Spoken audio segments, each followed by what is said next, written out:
क्योंकि 8वें क्वेश्चन में अगर आप यहाँ देखेंगे ना तो त्रिभुज की भुजाएं 3 सेंटीमीटर, 4 सेंटीमीटर और 5 सेंटीमीटर हैं। तो यहाँ से 3 का स्क्वायर 9, 4 का स्क्वायर 16, 5 का स्क्वायर 25। इट मीन्स ये आपकी क्या है, समकोण त्रिभुज है। और समकोण त्रिभुज का क्षेत्रफल क्या होता है, 1/2 आधार गुणा शीर्ष लंब।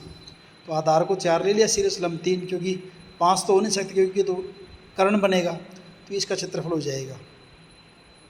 यूक्लिड की अभिधारणा कितनी है, 5 है। 10वें क्वेश्चन में सिंपल इसका हल निकालना है कि x का मान क्या आएगा। तो x को लेफ्ट साइड में ले आए और एक जो उसको राइट साइड में लेके सोल्व कर दिया, x = 2 हो जाएगा। इस असर्शन और रीजन वाले में अभिकथन, और इसके अंदर अगर बात करें तो यहाँ देखिए अभिकथन क्या दे रखा है कि बिंदु A -7 -9 तृतीय चतुर्थांश में, थर्ड क्वाड्रेंट में है। और रीजन क्या दे रखा है, एक बिंदु जिसके दोनों निर्देशांक ऋणात्मक हो, नेगेटिव हो, तो किस में होते हो, तीसरे चतुर्थांश में होते हैं। तो इसलिए रीजन भी सही है और अभिकथन भी सही है। तो आंसर इसका क्या आ जाएगा, ए आ जाएगा इसका। ये हर का परिमेयकरण करना है तो नीचे जो भी होता है आपके हर के अंदर इस रूट को ख़त्म करना होता है अल्टीमेटली।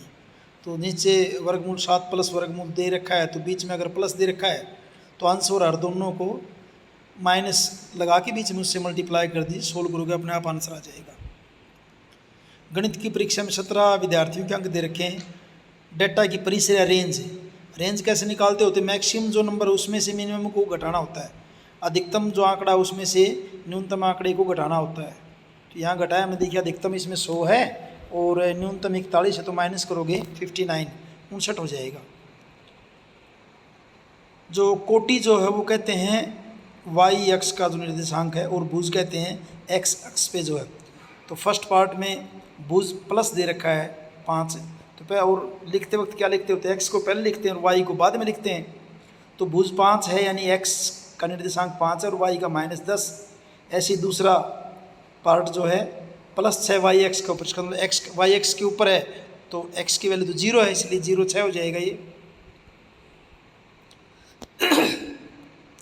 सिंपल गुणनखंड करना है, 8th क्लास में सीखे थे आपने। इनकी गुणनफल -30 और जोड़ कितना -7, तो 2 टुकड़े -10 और -3 करके सोल्व कर देंगे आप। समीकरण के 4 हल लिखिए। x + 2y = 6, तो x = 6 - 2y कर दिया और इसके अंदर बारी बारी से y की वैल्यू एक बार 0 रख दी, तो x का 6 आ जाएगा। फिर y की जगह 1 रख दिया, x = 4 आ जाएगा आपका। फिर y की जगह 2 रखा है तो x = 2 हो जाएगा। y की जगह 3 रखा है, y की जगह 3, तो x = 0 आ जाएगा। सीधी गुणा किए बगैर 105 और 106 का वैल्यू निकालनी है आपने। तो फॉर्मूला कौन सा बनेगा, x + a × x + b = x² + ab + x + ab। तो 105 को लिख दिया 100 + 5, 106 को लिख दिया 100 + 6 और फॉर्मूला अप्लाई कर दिया, आंसर आ जाएगा आपका। इसमें 2 पार्ट हैं, पहले इसको देखिए फर्स्ट पार्ट को, x की 3 - 2 x की 2 - x + 2 की गुणनखंड। तो देखिए x की 3 दे रखा है, तो शुरू के दोनों में से पहले हम x² x की 2 को कॉमन ले लेते हैं और आगे -x और +2 में से -1 कॉमन ले लिया, आराम से हो जाएगा आगे। फिर दूसरा पार्ट आगे देखेंगे। ये दूसरा पार्ट है, परिमाप दे रखा है इस त्रिभुज का 32, 2 भुजाएं दे रखी 11 और 8, परिमाप तीनों भुजाओं का योग होता है। तो यहाँ से AB + BC + CA 32, AB की वैल्यू रख दी, BC की रख दी, CA यानी कि तीसरी भुजा आपकी 13 सेंटीमीटर हो जाएगी। फिर S क्या होता है आपका अर्ध परिमाप, तो वो आपका आ जाएगा 16। फिर त्रिभुज के हीरोन जो फॉर्मूला उसके according formula S - A × S - B × S - C सारे का वर्गमूल सोल्व करने के बाद ये इसका आंसर हो जाएगा 8 वर्गमूल 30 सेंटीमीटर²। नेक्स्ट जो है 2 पार्ट इसकी। फिर 32 की शक्ति 1/5, तो 32 के पहले अभाज्य गुणनखंड कर लिए, तो 32 का बनेगा 2 की पावर 5 यानी कि 2 5 बार आएगा। उधर 32 की जगह 2 की पावर 5 और उसकी पावर 1/5, और जब घात की घात हो तो आपस में मल्टीप्लाई हो जाते हैं। तो 2 की घात 5 × 1/5, 5 से 5 कट जाएगा, 2 की पावर 1 = 2 हो जाएगा। इसका जो दूसरा अथवा वाला भाग है ना उसको लास्ट में देख लेना एक बार, ये है ये रीता GSS नलगढ़ की कक्षा 9वीं की पढ़ रही है। एक बार रणजीत और उनकी बेटी रीता के स्कूल में अभिभावक शिक्षक बैठक में भाग लेने के बाद घर लौट रहे थे। चूंकि रणजीत का घर स्कूल के पास था इसलिए पैदल जा रहे थे। रीता ने अपने पिता से पूछा, पिताजी आपकी उम्र कितनी है? रणजीत ने कहा, हमारी उम्र का योग 55 है, यानी कि रणजीत का और उसकी बेटी रीता की। 10 साल बाद मेरी उम्र आपकी उम्र की दोगुनी, और 10 साल बाद रणजीत कह रहा है कि उसकी उम्र अपनी बेटी रीता की उम्र से दुगनी हो जाएगी। तो पहले तो रणजीत की आयु x मान ली, रीता की y। तो पहले दोनों का योग 55 है तो x प्लस वाई। फिर दोबारा कहते हैं 10 साल बाद, 10 साल बाद रणजीत की x प्लस 10, रीता की y प्लस 10, और रणजीत की आयु रीता की आयु की 2 गुना, तो 2 से मल्टीप्लाई कर दिया।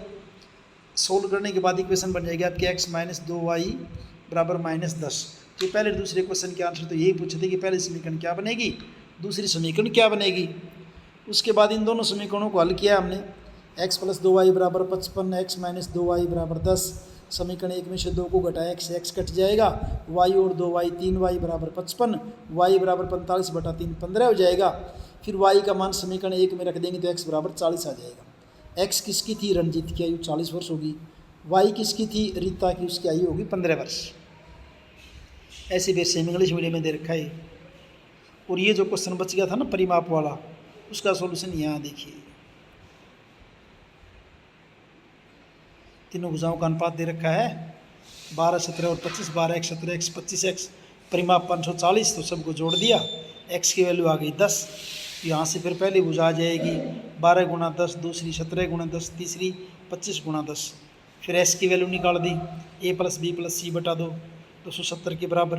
फिर फॉर्मूला लगा दिया एरोन का, और यहाँ से इसको सोल्व करने के बाद त्रिभुज का क्षेत्रफल आ जाएगा 9000 सेंटीमीटर स्क्वायर। और इस ढंग से आपका ये पेपर कंप्लीट है। Thank you.